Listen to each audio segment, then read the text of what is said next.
By the late 70s, Bobby Allison's brother Donnie had also made a name for himself on the Winston Cup Tour.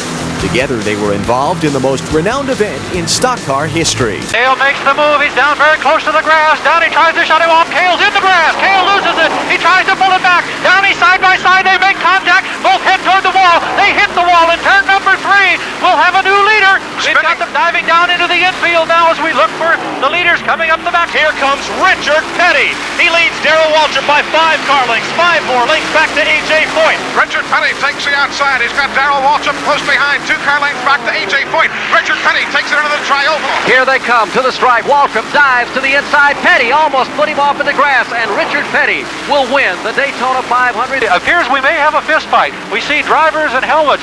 Safety officials trying to jump in there and separate them as tempers have really flared after this amazing incident on the final lap coming into turn number 3.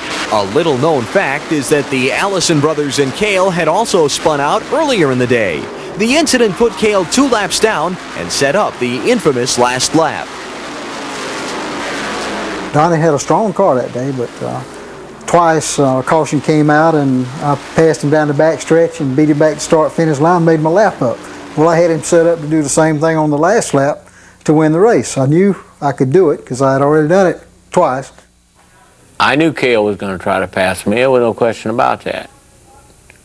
And but I knew that he wasn't going to get under me before I got to turn 3.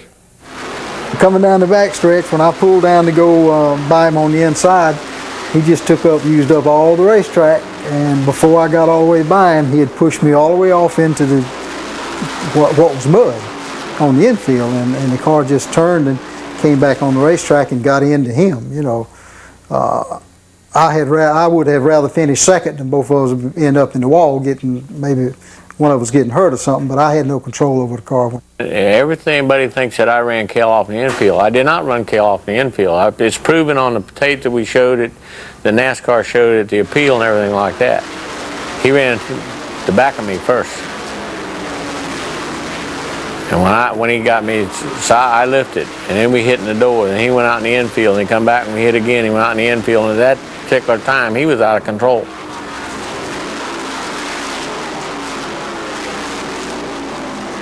Then I pull up there and I stop where the crash scene is, and I say to Donnie, do you want to ride back to the garage area? You know, there was a crowd gathering and, you know, all those kind of things. And with that, Cale starts hollering at me, you know, that I caused the wreck. And as I'm trying to say something to Donnie, Cale hits me in the face with his helmet. Well, the rest of it's history. You know, it's lightweight championship of the world after that.